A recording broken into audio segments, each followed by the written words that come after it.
Herkese selam arkadaşlar. Bugün Tenere 700 World Raid için yağ bakımı yapacağız. Aslında tüm bakımı bitirmek istiyorum. Buji değişimi de var. 20.000 kilometreye yaklaştı motosiklet. Şu anda 18.400 kilometrede. Yaklaşık 10.000 kilometre önce son yağı değiştirilmişti. Artık garantiden çıkardım. Garajda kendi tercih ettiğim yağ bakımını yapacağım. Buji değişimi için World Raid'in üstte olan iki deposu sökülmesi gerekiyor. Uzun bir lokmayla alt kısımdan bujilere ulaşabiliyoruz. Dolayısıyla buji değişimi için 20.000 kilometreyi bekleyeceğim. O sırada da yurt dışından yüksek çamurluk kitim gelecek. Üst depoyu söktüğüm zaman fren merkezine de ulaşabilmiş olacağım. Dolayısıyla ön çamurluk yükseltme kitini ve buji değişimini beraber yapmayı planlıyorum. Bugün hem hava filtresinde neler yaptık, nasıl bir sistemim var, Twin Air filtrenin montajını sağladım. Onu size göstereceğim. Buna ek olarak fren hidroliklerini de yine değiştirmek gerekir. Ancak dediğim gibi ön kit geldiği zaman hidrolikleri zaten boşaltmam gerekecek. O zaman ön ve arkayı beraber değiştireceğim. Arka hidroliklerim hiç iyi durumda değil. En son uzun bir arazi sürüşünde fren hidroliklerim kaynadı. Bu da kaynama derecesinin oldukça düştüğünü gösteriyor. Fren hidroliklerinde kuru ve ıslak olarak iki ayrı kaynama noktası var. Bu ıslak aslında hidroliğin zamanla içine çektiği nemden dolayı kaynama derecesinin aşağılara çekilmesi, dolayısıyla daha hızlı kaynamasına sebebiyet veren, kaynayınca da frenin tutmamasına neden olan bir olay. Onları dediğim gibi birkaç bölüm sonra yine kanalımda izleyebilirsiniz. Şimdi hazırsanız 10.000 kilometrede Tenere 700 World Raid'in motor yağına neler olmuş, eksilme var mı, rengi nasıl, onları görelim ve başlayalım.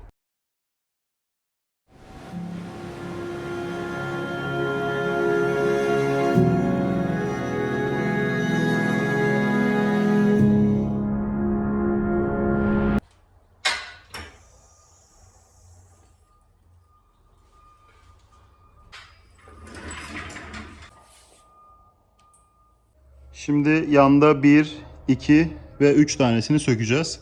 Buradaki halihazırda sökülmüş durumda. Dün akşam Racetech blok korumaları takmak için yan paneli çıkarmıştım. Dolayısıyla koruma demirini tekrar takmadım. Buradaki vidamız şu anda koruma demirinin üstünde. 10 numara lokma ile işe başlıyoruz.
Şimdi marş yapalım. Motorumuz biraz ısınsın. Yağ akışkan hale gelsin. Daha sonra yağ tahliye tıpasından yağı boşaltıp filtremizi sökeceğiz.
Şimdi filtre olarak Yamaha'nın orijinal yağ filtresi var.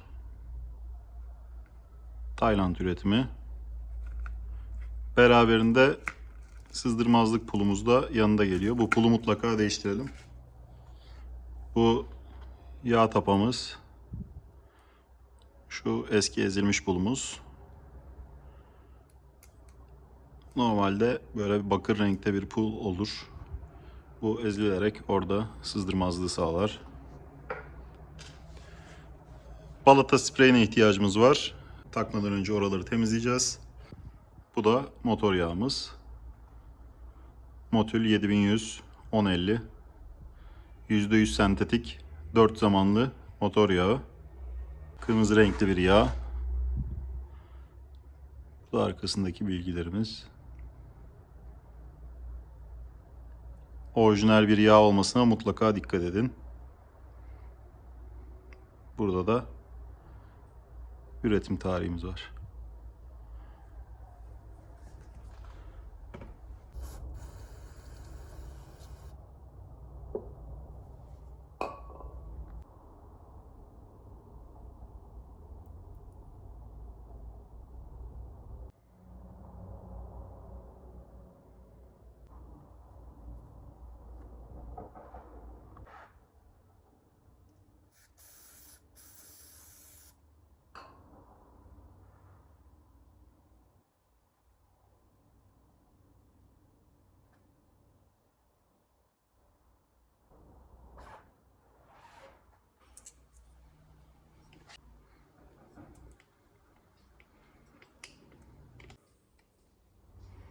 Bu şekilde filtre kenarları yağlı geliyor.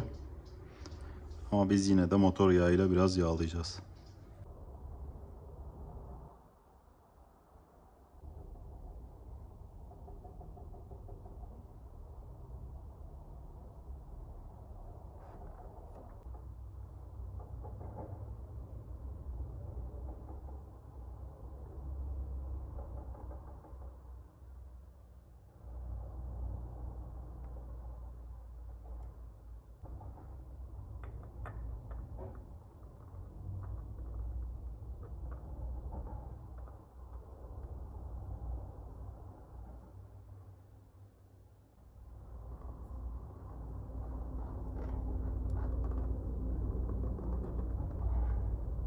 Tenere 700 World Trade'in kılavuzu. Burada yağ seçiminde Yamolüb'ün 10 ve 40 olan yağını önermiş. Yağ filtresi kartuşu değiştirilmediğinde 2.30 litre, yağ filtresi kartuşu değiştirildiğinde 2.60 litre yağ alması lazım. Şimdi bazı videolarda şunu görüyoruz. Yağ filtresinin de içine yağ doldurulduğunu. Bunu yapmanıza gerek yok. Zaten yağ filtresini değiştirdiğiniz zaman 0.3 litre daha fazla yağ koyacaksınız. Motor marşı yaptığınızda zaten yağ filtresi bu yağı içerisine çekecek. Yağsız çalışmayacak. Eğer 0.3'lük miktarı yağ filtresinin içine koyarsanız yağ filtresi yatay durduğu için montaj yaparken bu yağı dökme ihtimaliniz var. O yüzden bu tip bir çabaya girmeyin. Şimdi yağımı 10.40 değil de 10.50 seçmemin sebebi ise Alanya'da yaşamam. Şu anda Alanya'da kış ayındayız ve ben karlı bir dağda motor sıcaklığında 107 dereceyi gördüm. Yani motosiklet zaten sıcak çalışıyor. Özellikle yazında deliriyor. 50 küsür derecelere çıktığı oluyor şehir içerisinde. Dolayısıyla yüksek sıcaklıkta akışkanlığını hala koruyabilecek, film tabakasını hala koruyabilecek bir yağ seçimi benim için daha önemli. Sonuçta kuzeyde ya da Ağrı Dağı'nın zirvesinde yaşamıyorum. O yüzden biraz daha sıcak iklime uygun bir yağ tercih ettim. Siz de yaşadığınız bölgeye uygun yağı tercih ederseniz faydasını görürsünüz. Ayrıca farklı kaynaklarda, yabancı kitapçıklarda seçtiğim 1050 yağında tercih edilebileceği zaten yazıyor. Yani yanlış bir tercih yapmış olmuyorsunuz. Bu konuda kafanız karışmasın. Şimdi devam edelim.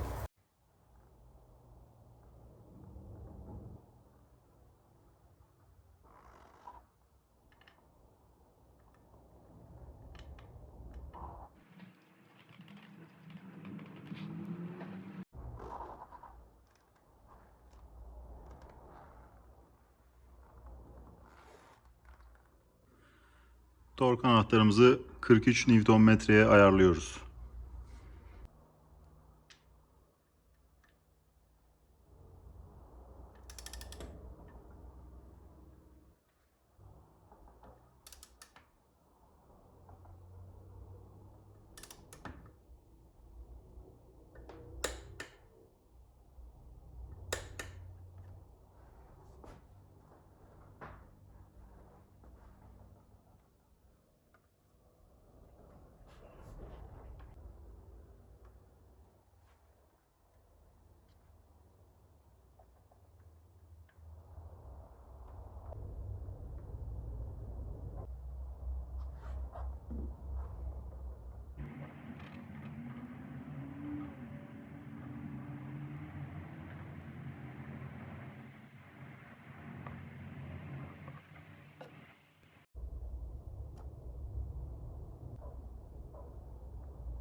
Evet, kabaca işlem buydu.